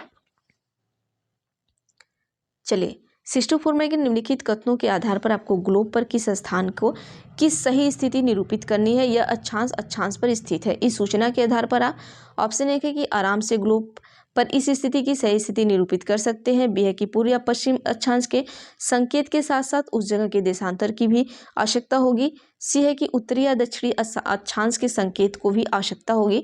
डी है कि उत्तरी या दक्षिणी अक्षांश के संकेत के साथ साथ उस जगह के देशांतर की भी आवश्यकता होगी। तो ये ऑप्शन नंबर बताइए कौन सा सही है। 2022 में पूछा गया है। पूछा है कि यह 20 डिग्री अक्षांश पर स्थित है क्या। देखिए सूचना के आधार पर आपको ग्लोब पर किसी स्थान की सही स्थिति निरूपित करनी है। यह 20 डिग्री अक्षांश पर स्थित है। तो इस सूचना के स्थान पर आपको क्या करना है, उत्तर बताइए। तो देखिए उत्तरी या दक्षिणी अक्षांश के संकेत के साथ साथ उस जगह के देशांतर की भी आवश्यकता होगी आपको। चलिए आगे क्वेश्चन पर चलते हैं। क्वेश्चन है कि ए बी को पढ़ना है और सही विकल्प को चुनना है। कथन है कि भारत में 82 डिग्री 30 मिनट पश्चिम देशांतर को मानक या उत्तर माना गया है। तो क्या ऐसा है, बिल्कुल नहीं। बी है, कथन बी है कि 82 डिग्री 30 मिनट पूर्व देशांतर को स्थानीय समय को पूरे देश का मानक समय माना गया है। ये सही बात है, पश्चिमी देशांतर नहीं माना गया है। ये क्या माना गया है, ऑप्शन नंबर बी सही होगा। थोड़ा इसको हम एक्सप्लेन कर देते हैं आपको। 2022 में ही पूछा गया क्वेश्चन है। देखिए जो हमारा अभी हमने आपको बताया कि जो 82 डिग्री 30 मिनट हमारा देशांतर है उसको हम यामोत्तर मानक यामोत्तर माना गया है। ये सही नहीं है आपका, बल्कि जो का 82 डिग्री 30 मिनट पूर्व का जो मानक यामोत्तर माना गया है, ठीक है, पूर्व को मानक यामोत्तर माना गया है। इस प्रकार कथन ए गलत है और 82 डिग्री 30 मिनट पूर्व देशांतर के स्थानीय समय को पूरे देश का मानक, सीधे सीधे ये पढ़िएगा कि ये हम पूर्व का नहीं मानेंगे, इसको पूरे देश का मानेंगे। जो हमारा 82 डिग्री 30 मिनट है ये पूरे देश का मानक यामोत्तर है, न कि सिर्फ पूर्व या सिर्फ पश्चिम का है, ठीक है। अब देखिए जब जो पूर्व का होगा, यहाँ पर हम देख लेते हैं।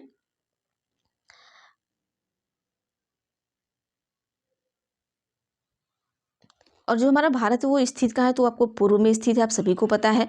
और जो हमारे ग्रीनविच का जो समय है वो कितने घंटे आगे है। जब हमारा भारत पूर्व में स्थित है तो ये आगे होगा हमारा, तो भारत का जो समय होगा वो 5.5 घंटे आगे होगा, क्योंकि हमारा भारत कहाँ है, पूर्व में है, ठीक है। देखिए जो 82 डिग्री 30 मिनट का ये जो आपका देशांतर है, इसको पूरे भारत का मानक देशांतर माना गया है। तो अब ये क्या है कि अब इसी के पूर्व में हमारा भारत है। जब पूर्व में हमारा भारत है तो यहाँ का जो समय है वो आपका 5.5 घंटे आगे होगा। अगर ये पश्चिम होता तो 5.5 घंटे आपका पीछे होता, ठीक है। लेकिन हमारा भारत कहाँ स्थित है, पूर्व में स्थित है, तो 5.5 घंटे हमारे भारत में आगे है। अगर कहीं और दे दिया, लंदन वंदन का दे दिया, तो अगर पश्चिम दे दिया तो उसमें से हम माइनस कर देंगे। चलिए आगे चलते हैं।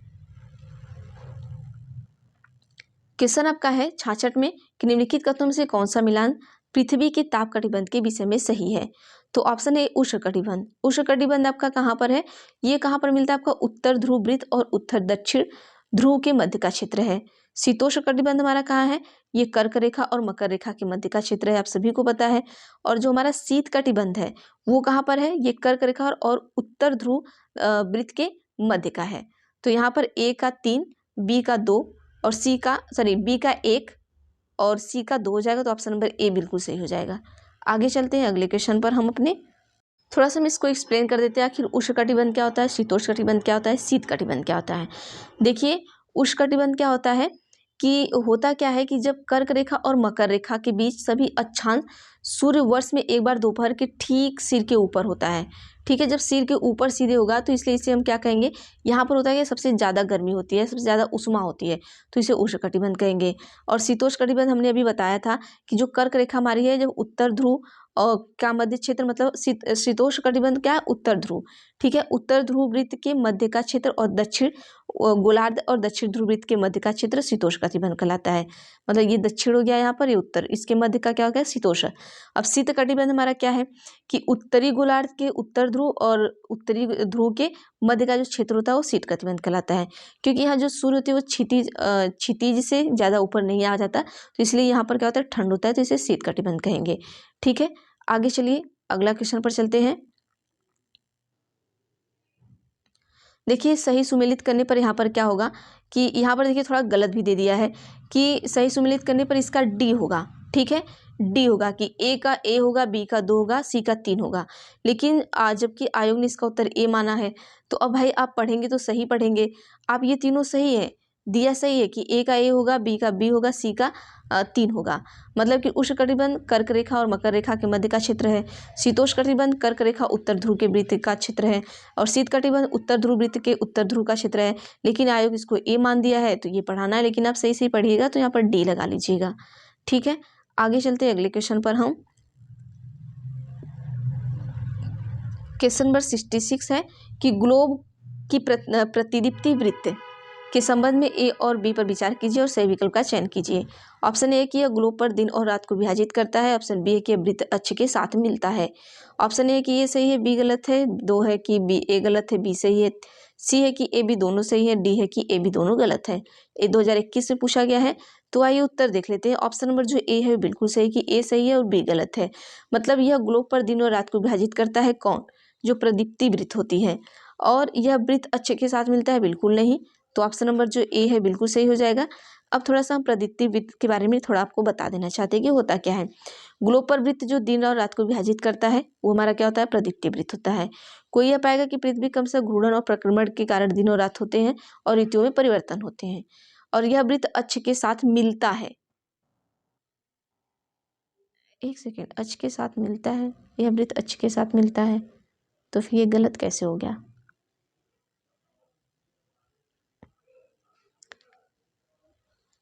तो देखिए ये भी सही होगा क्योंकि यहाँ पर फिर ए बी दोनों सही होगा, तो यहाँ पर सी होना चाहिए। ठीक है, क्योंकि यह वृत्त अक्ष के साथ मिलता है और पृथ्वी का वह भाग जो सूर्य के सामने होता है हमेशा दिन का अनुभव करता है, आप सभी को पता है। और इस प्रकार क्षेत्र के निरंतर गर्मी आती है, बाकी आधा हिस्से में अंधेरे में रहेगा और हर समय कड़ाके की ठंड पड़ेगी। जहाँ सूर्य पड़ेगा वहाँ गर्मी रहेगी, जहाँ अंधेरा रहेगा, जहाँ सूर्य की रोशनी नहीं जाएगी वहाँ ठंड पड़ेगी। तो क्योंकि यह वृत्त अक्ष के साथ मिलता है तो ये मिलता है, ये भी सही है। तो यहाँ पर ऑप्शन नंबर सी सही करिएगा। फिर ए को गलत कर लीजिएगा, यहाँ पर लगता है गलत दे दिया है। चलिए आगे चलते हैं नेक्स्ट क्वेश्चन पर। क्वेश्चन है कि भारत में किन तिथियों पर विषुवत रेखा है। तो ऑप्शन नंबर डी सही लीजिएगा कि 21 मार्च और 23 सितंबर पर आपका तिथियों पर विषुव रेखा होता है। आगे चलते हैं अगले क्वेश्चन है कि ग्लोब पर सबसे लंबी अक्षांश रेखा कौन सी। आप सभी को पता है कि विषुवत रेखा। ऑप्शन नंबर ए सही कर लीजिएगा। अगले क्वेश्चन पर चलते हैं नेक्स्ट पर। चलिए यहाँ पर हम चलते हैं। पूछा है कि यदि भारत में शाम के 6:30 बजे होंगे तो लंदन में तब क्या बजा होगा। तो यहाँ पर देख लीजिएगा कि दोपहर का 1 बजा होगा। ठीक है, जब शाम का 6:30 बजे होगा तो दोपहर का 1 बजा होगा। ये हमने आपको बता दिया। अब हम ज़्यादा एक्सप्लेन इसको नहीं करेंगे क्योंकि आपका टाइम जाएगा। ठीक है, तो यहाँ पर देख लीजिएगा फिर वही है जिस तरीके से हमने आपको बताया था कि 5.5 घंटा वहाँ पर हम घटा देंगे तो 1 हो जाएगा। क्योंकि वहाँ लंदन पूछा है, जब भारत में कोई चीज़ पूछा रहता है तो प्लस करेंगे, जब लंदन पूछ देगा तो माइनस कर दिए। वहाँ पे पूर्व में दिया है तो क्या करना है, प्लस करना है। पश्चिम में दिया तो माइनस करना है। अभी कथन ये है कि वे स्थान जो ग्रीनविच के पूर्व में है उनका समय ग्रीनविच से आगे होगा। और कारण है कि क्योंकि पृथ्वी पूर्व से पश्चिम की ओर चक्कर लगाती है, अतः पूर्व में सूर्य पहले उगता है। तो ऑप्शन ए है कि ए और आर दोनों सही तथा आर सही सही व्याख्या है ए की। बी है कि ए और आर दोनों सही है तथा आर सही व्याख्या नहीं है ए की। सी है कि ए सही है परंतु आर गलत है। डी है कि ए और आर दोनों गलत हैं। तो आइए हम उत्तर देख लेते हैं क्या होगा। ऑप्शन नंबर सी सही होगा कि ए और आर दोनों सही है। आर व्याख्या नहीं कर रहा है क्योंकि ये अलग अलग बातें कर रहे हैं दोनों। ठीक है, वे स्थान जो ग्रीनविच के पूर्व में है तो उस समय ग्रीनविच से आगे होगा, सही बात है, ये भी सही बात है। लेकिन ये इसका व्याख्या नहीं करेगा क्योंकि ये इसके बारे में कुछ कह नहीं रहा है। चलिए आगे चलते हैं नेक्स्ट क्वेश्चन पर हम 71 के बाद 72 पर कि भारत के किस राज्य में कर्क रेखा की लंबाई सबसे कम है। तो उत्तर दीजिएगा कि क्या होगा। तो आइए हम देख लेते हैं, ये भी 2021 में पूछा गया है। तो आपका जो भारत का आपका राजस्थान है, तो उसमें कर्क रेखा की जो लंबाई है सबसे कम है। तो भारत के राजस्थान में क्या है, कर्क रेखा की लंबाई सबसे कम है। जबकि सबसे अधिक लंबाई कहाँ पे क्या है, मध्य प्रदेश में। इसको याद रख लीजिएगा, मध्य प्रदेश में है। और कर्क रेखा आप सभी को हमने बता दिया कि 8 राज्य से होकर गुजरती है। तो मित्र पर गमछा झार, इसको याद रखिएगा, तो ये आपको पता चल जाएगा। आगे अगला क्वेश्चन है, देखिए वही सारे क्वेश्चन है, तो हम इसको दोहराएंगे नहीं बार बार, ना आपको बार बार दोहरा कर एक्सप्लेन करेंगे। क्वेश्चन है कि निम्नलिखित कथनों में से ए तथा बी पर विचार कीजिए तथा बी सही विकल्प का चुनाव कीजिए। ए है कि ध्रुव बर्फ से ढके हुए हैं क्योंकि आपतन की मात्रा भूमध्य रेखा से ध्रुव की ओर बढ़ती है। बी है कि ध्रुव उच्च अक्षांशों पर है और सूर्य की किरणें यहाँ तिरछी पड़ती हैं। तो ए ऑप्शन ए है कि ए बी सही है, बी ए की सही व्याख्या करता है, बी है कि दोनों ए बी सही है तथा बी ए की सही व्याख्या नहीं करता है। तब आइए यहाँ पर हम देख लेते हैं उत्तर हमारा क्या होगा। चलिए ऑप्शन नंबर जो डी है कि ए गलत है और बी हमारा क्या होगा, वहाँ पर सही हो जाएगा। तो डी को सही कर लीजिएगा। आगे चल देखिए, ये भी 2021 में पूछा गया क्वेश्चन है। 74 पर हम चलते हैं क्योंकि इसमें भी आपको 100 क्वेश्चन करना है। तो ज़्यादा एक्सप्लेन करते करते चलेंगे तो वीडियो बहुत लंबी हो जाएगी। अभी कथन है कि कुछ देशों का अक्षांशीय विस्तार काफ़ी अधिक है।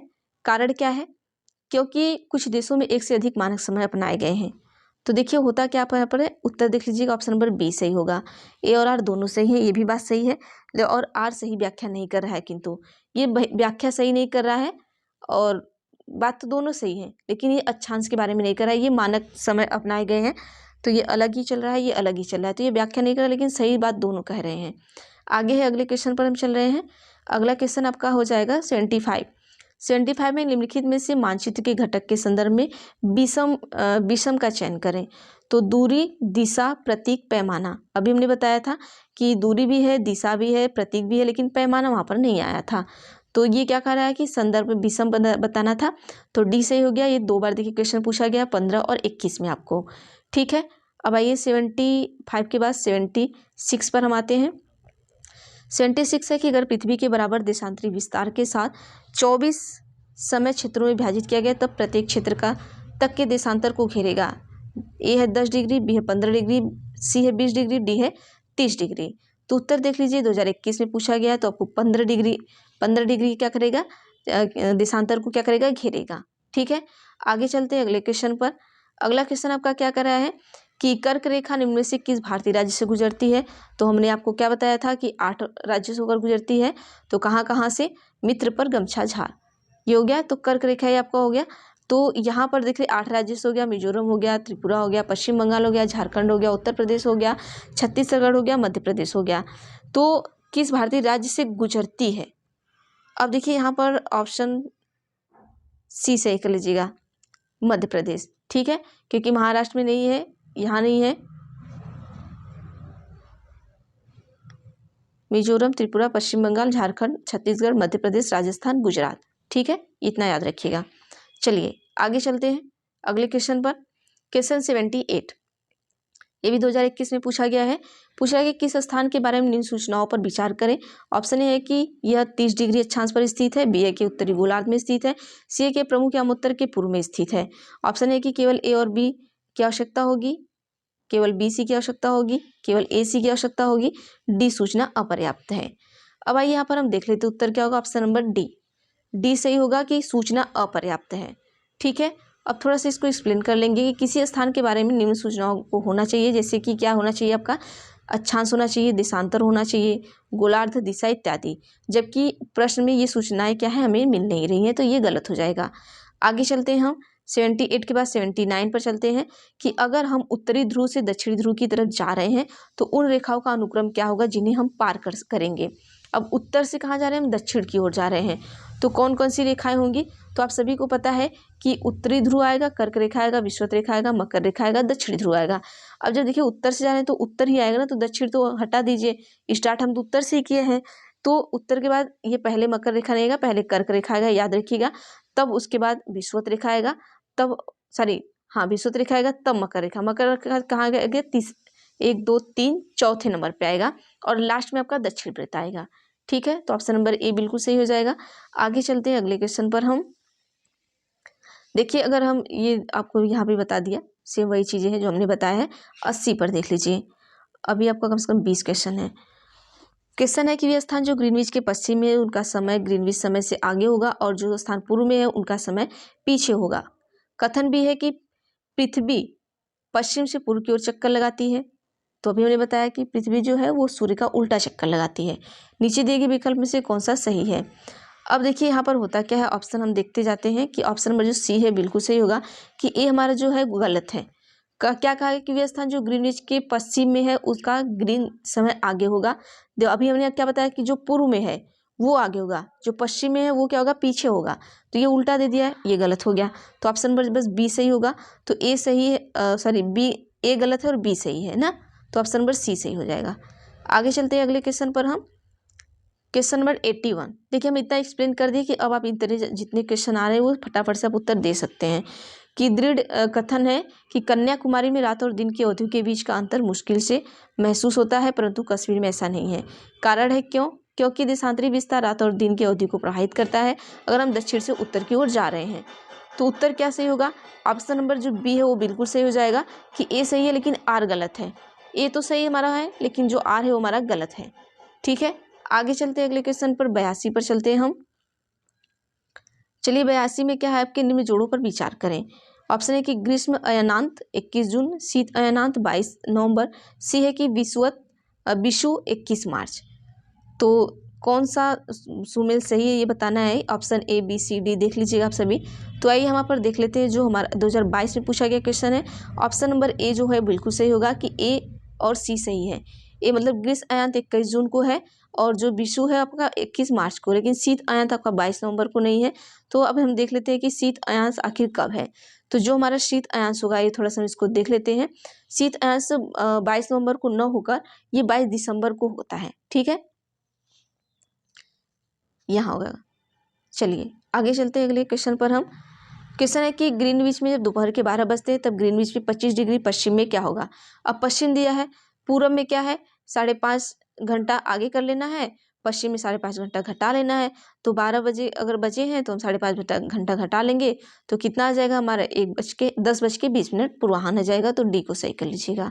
ठीक है, यहाँ पर देखिए ये हो गया। अच्छा एक सेकेंड क्या पूछा है, ग्रीनविच पूछा है, सॉरी ग्रीनविच पूछा है ना, तो आपको ये कर लीजिएगा। डिग्री में पूछा है ना, तो मैं भूल गई, मैं इसके पहले वाला याद आ गया था। तो ग्रीनविच पूछा है तो 1 डिग्री घूमती है 4 मिनट में, तो 25 डिग्री आपका है, तो 4 मिनट में गुणा कर देंगे तो ये आपका मिनट निकल कर आ जाएगा। अब इसको हम घंटा में बदलना है तो इस तरीके से आप बदल सकते हैं। आगे चलते हैं 84 पर हम। 84 में क्या कहा गया है कि दृढ़ कथन आपका ए है कि सभी देशों ने निश्चय किया कि यामोत्तर गिनती संदर्भ रेखा से शुरू की जाए और कारण है कि सभी देशांतर यामोत्तर की लंबाई समान होती है। तो देखिए ये भी बात सही है और ये भी बात सही है, और ये जो व्याख्या कर रहा है ये व्याख्या भी सही कर रहा है एक ही। तो यहाँ पर ऑप्शन नंबर जो डी है वो सही हो जाएगा। ठीक है, आगे चलते हैं अगले क्वेश्चन पर। अगला क्वेश्चन हमारा क्या है आइए देखते हैं। 85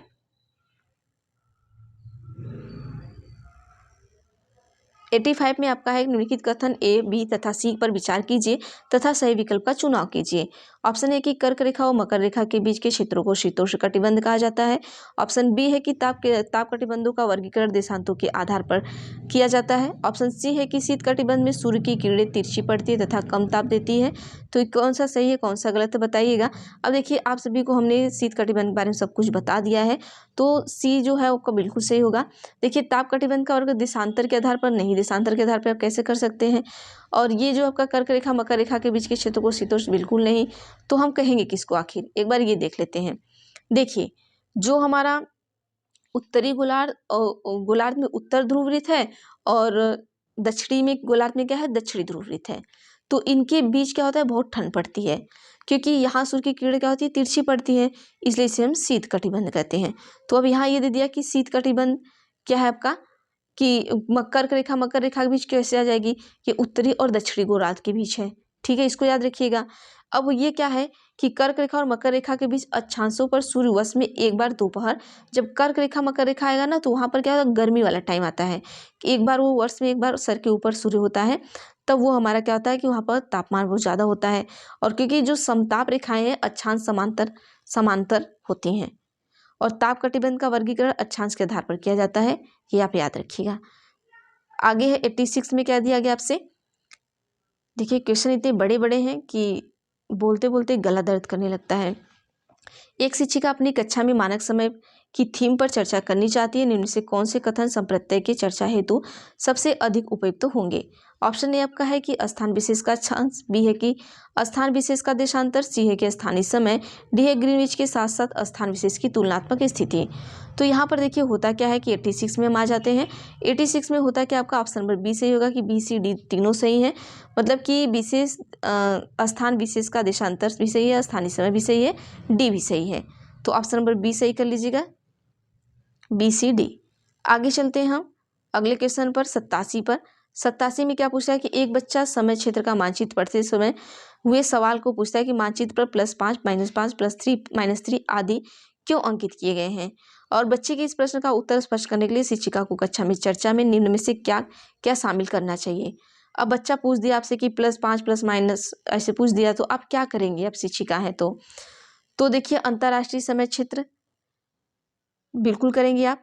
बी है कि स्थान विशेष के देशांतर की ग्रीनविच में तुलनात्मक स्थिति उसे बताएंगे, ये भी सही बात है। स्थान विशेष के अक्षांश की ग्रीनविच से तुलनात्मक स्थिति नहीं। ऑप्शन ए और बी सही होगा, तो ऑप्शन नंबर ए बिल्कुल सही। यहाँ पर आगे चलते हैं अगले क्वेश्चन पर हम।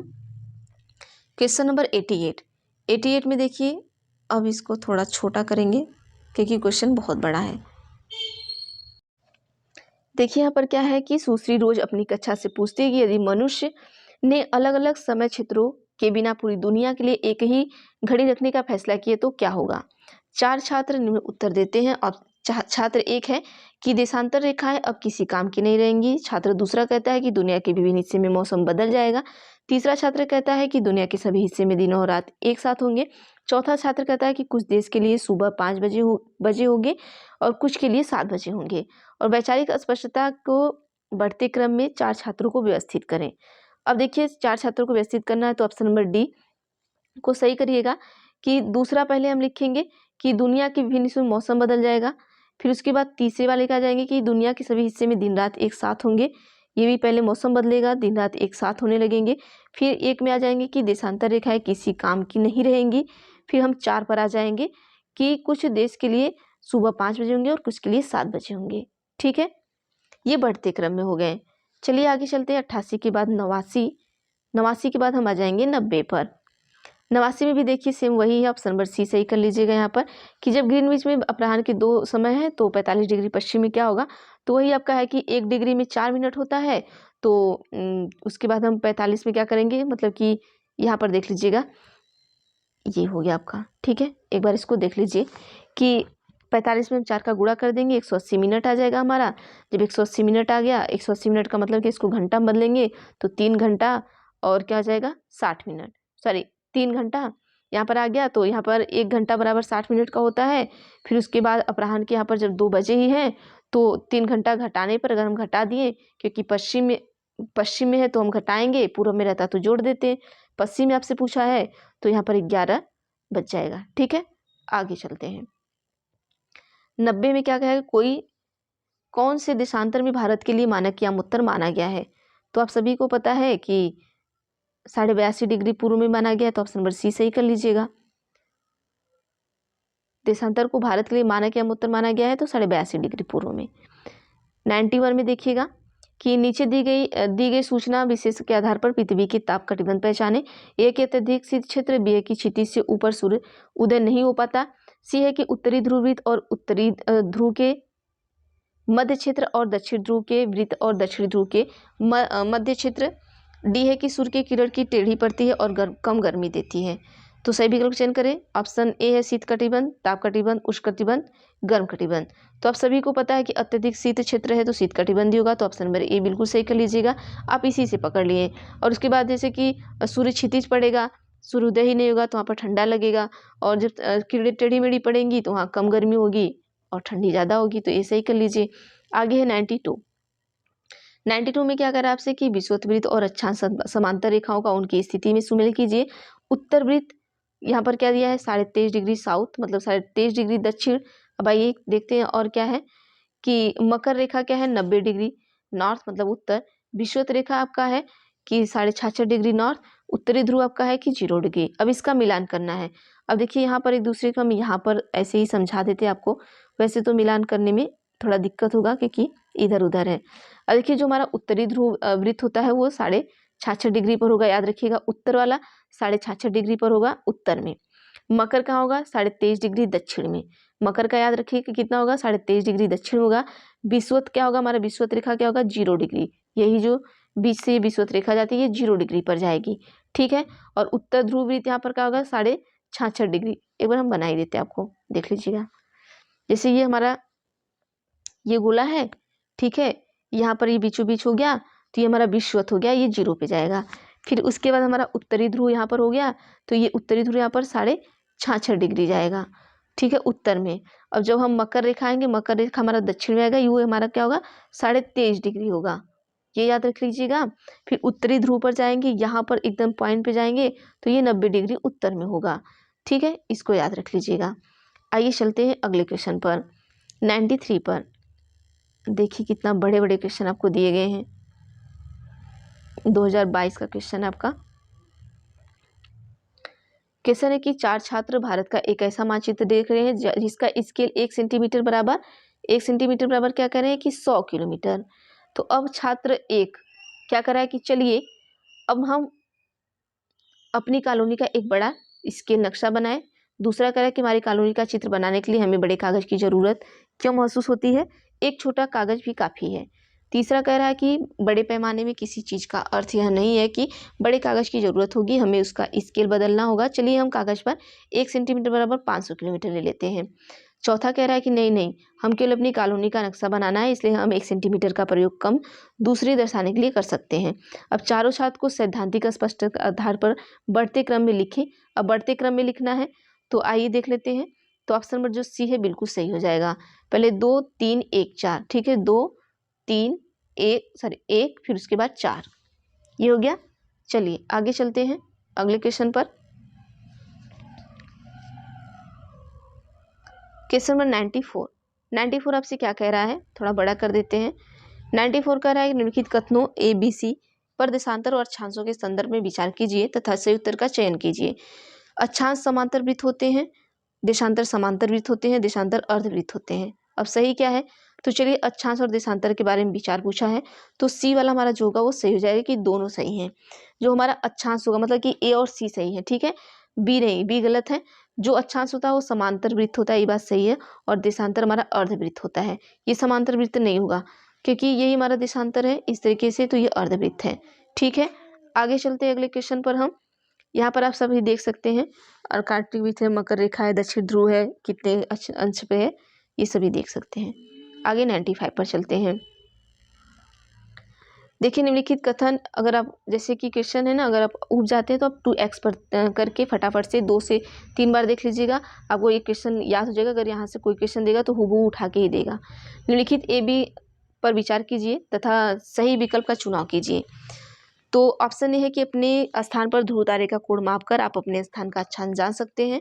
बी है कि पृथ्वी पर किसी स्थान की स्थिति बताने के लिए उस स्थान के अक्षांश व देशांतर की जानकारी होने की आवश्यकता है। तो बताइए उत्तर क्या होगा? तो आप सभी को क्या लग रहा है कि दोनों सही है? तो ऑप्शन नंबर जो बी है वहाँ पर सही हो जाएगा कि दोनों सही है। कि अगर हम अपने स्थान से ध्रुव तारे का कोण मापकर आप अपने स्थान का अक्षांश जान सकते हैं, अभी हमने ऊपर ही बताया था, ये हमने बताया था। और स्थिति के लिए अक्षांश पर हम देशांतर की जानकारी होने की आवश्यकता है, ठीक है। तो ऑप्शन नंबर जो बी होगा वो बिल्कुल सही हो जाएगा। अगले क्वेश्चन पर चलते हैं। 96 पर हम अपने आते हैं क्वेश्चन पे। 96 क्या कर रहा है कि पृथ्वी के संदर्भ में कथन पर विचार करना है। आइए हम ऑप्शन को दिखा देते हैं 96 का। तो चलिए ऑप्शन ए है कि पृथ्वी का कक्षीय समतल के साथ इसका अक्ष 66.5 डिग्री का कोण बनाता है। ऑप्शन बी है कि पृथ्वी का अपने अक्ष पर घूमना परिक्रमण कहलाता है। तो ये तो बात सही है। तो बाकी हम देख लेते हैं। ऑप्शन नंबर जो ए है बिल्कुल सही हो जाएगी कि हमारा ए सही है और बी गलत है। देखिए होता क्या यहाँ पर, तो जब पृथ्वी का अपने अक्ष पर वो घूमता है वो परिक्रमण नहीं, उसको घूर्णन कहते हैं, ये याद रखिएगा। हम थोड़ा सा इसको एक्सप्लेन कर दे रहे हैं। देखिए होता क्या है कि पृथ्वी का आकार में क्या है, जो आपका है पृथ्वी तो एक ग्रह है, आप सभी को पता है, ये आकार में 5वां सबसे बड़ा ग्रह है, याद रखिएगा। पृथ्वी का अक्ष उसके कक्ष तल में बने लंब के 23.5 डिग्री पर झुका है, ये भी आपको पता है। दूसरे शब्द में पृथ्वी का जो अक्ष है वो पृथ्वी की कक्षा तल से 66.5 डिग्री का कोण बनाता है। ठीक है, जब पृथ्वी सूर्य के चारों ओर घूमती है तो इसे परिभ्रमण कहते हैं, और जब पृथ्वी अपने अक्ष पर घूमती है उसे परिक्रमण कहते हैं। ये याद रखिएगा। ठीक है,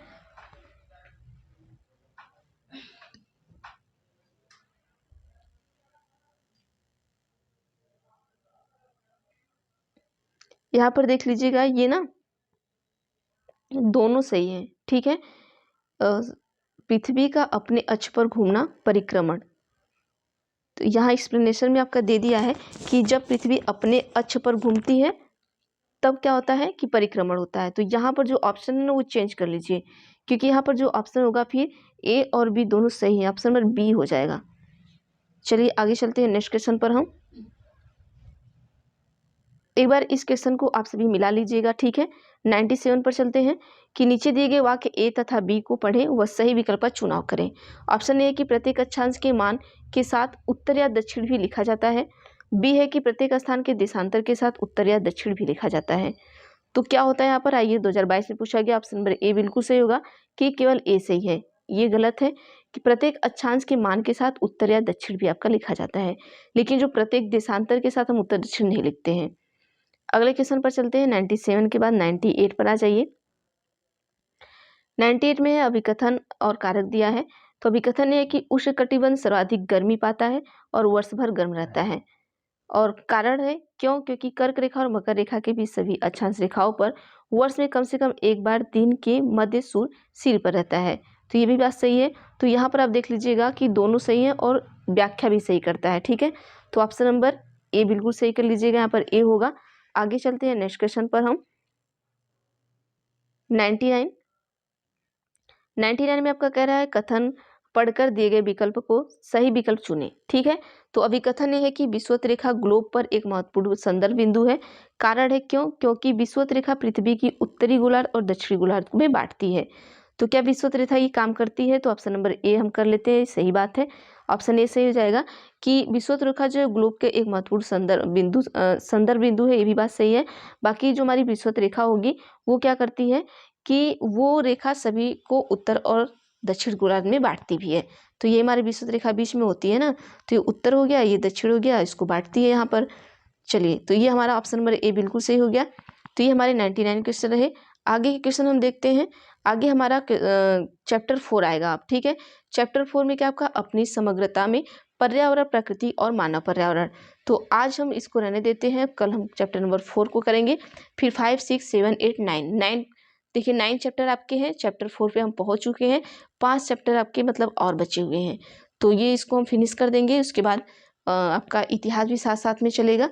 ठीक है, इतिहास में हम 7वें चैप्टर पे पहुंच चुके हैं।